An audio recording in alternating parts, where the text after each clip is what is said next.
कई लोग कहते हैं गुरुजी क्या दूध चढ़ाना जरूरी है शंकर पर?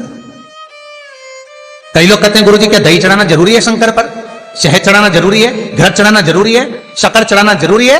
शिव महापुराण की कथा कहती है 5 चीजें शंकर भगवान पर चढ़ती है। दूध अर्थात घर में लक्ष्मी की वृद्धि करता है, इसलिए चढ़ाया जाता है। दही शंकर भगवान पर इसलिए चढ़ाते हैं क्योंकि यह परिवार को जोड़ता है। जिसके परिवार में क्लेश ज्यादा होता है, जिसके परिवार में आपस में तकरार ज्यादा होता है, उसको दही जोड़ता है। शहद घर में चिड़चिड़ प्रवृत्ति को समाप्त करता है। घी रोग को समाप्त करता है। शक्कर मिष्ठान घर में यदि लक्ष्मी आकर जा रही हो तो मिष्ठान समर्पित किया जाता है। इसलिए पंचामृत स्नान का भाव शिव महापुराण कहते हैं। पंचामृत स्नान का भगवान, इसलिए 5 चीजें शंकर को समर्पित हैं। दूध, दही, घृत, शहद, शक्कर अर्थात मिष्ठान। शक्कर से मूलतः यहां शिव महापुराण में शक्कर नहीं लिखी है, मिष्ठान।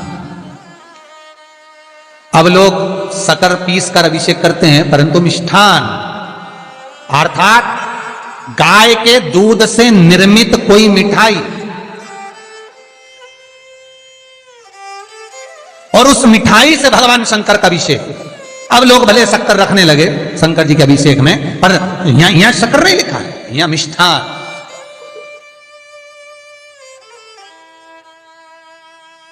हमारे यहां सहज भाषा में कहते थे उसको खांड अर्थात मीठा। शिव महापुराण की कथा कहती है दर्पण इतना बड़ा ले लो। बंदर वाला अगर दर्पण वाली नहीं तो इतना बड़ा दर्पण लो, हनुमान जी के मंदिर में जाकर, क्योंकि हनुमान शंकर का ही अवतार है। हनुमान जी के मंदिर में जाकर हनुमान जी के उल्टे पांव का थोड़ा सा सिंदूर, चरण का थोड़ा सा सिंदूर एक कागज में लेकर आ जाइए। और हनुमान जी के छोटे भाई, हनुमान जी 6 भाई हैं, उसमें गतिमान, हनुमान जी के छोटे भाई गतिमान का नाम लो, और गतिमान का नाम लेकर उस दर्पण पर सिंदूर से त्रिशूल बना दो। सिंदूर से त्रिशूल बनाकर उस दर्पण को घर के बाहर, दर्पण का मुख बाहर की ओर, ऐसे बाहर की ओर मुख कर कर दर्पण को घर के बाहर या दरवाजे पर, बिल्डिंग पर, ऊपर जाली में, फ्रंट में कहीं पर भी उसको लगा दीजिए।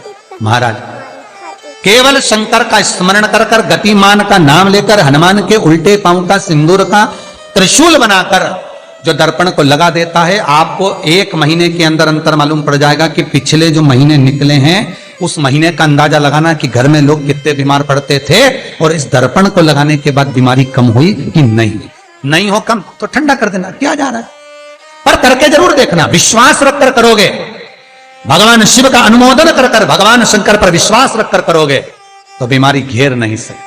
अकाल मृत्यु हो मरे जो काम करे चंडाल का, काल उसका क्या बिगाड़े जो भक्त हो महाकाल का। शंकर की आराधना करने वाला, शिव का स्मरण करने वाला, शिव का निवेदन करने वाला, शिव अर्चना में डूबने वाला, शिव का अनुमोदन करने वाला कभी दुखी नहीं हो सकता।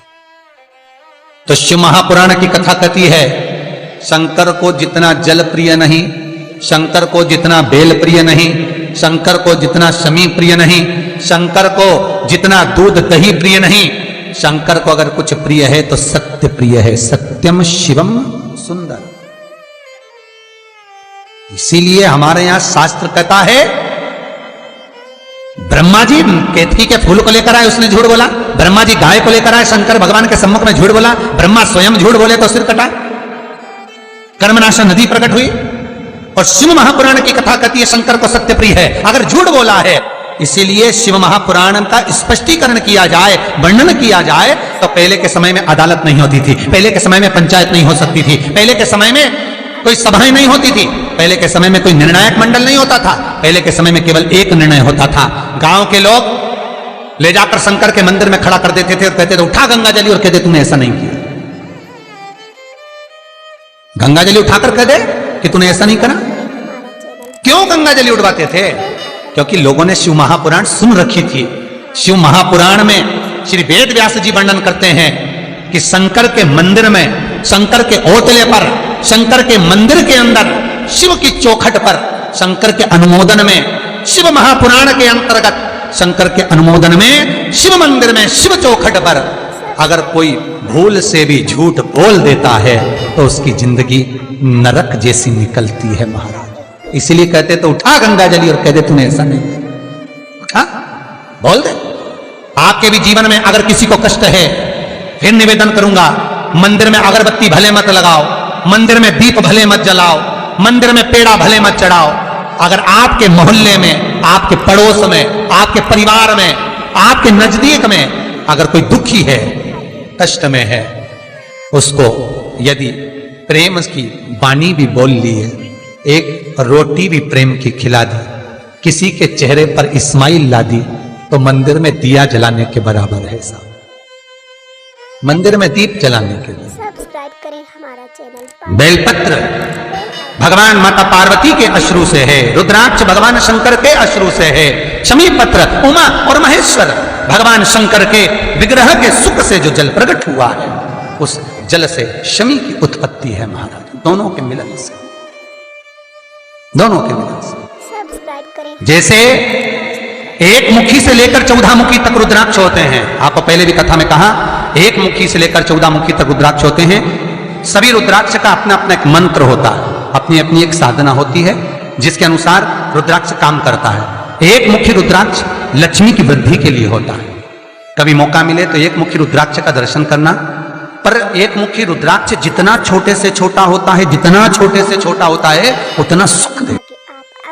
एक मुखी रुद्राक्ष लक्ष्मी की वृद्धि के लिए होता है, कार्य सिद्धि के लिए होता है। कोई भिखारी से भिखारी, गरीबड़े से गरीबड़ा भी अगर धारण कर ले, उसके घर में एक मुखी रुद्राक्ष अगर प्रवेश कर जाए तो सुख का अनुभव करा देता है, संपदा का अनुभव कराता है, सरस्वती का भाव प्रकट करता है, वैभव का भाव देता है। एक मुखी रुद्राक्ष का मंत्र है ओम ह्रीं नमः, ओम ह्रीं नमः। ये लक्ष्मी के लिए होता है महाराज। दो मुखी रुद्राक्ष बांधा को हरता है।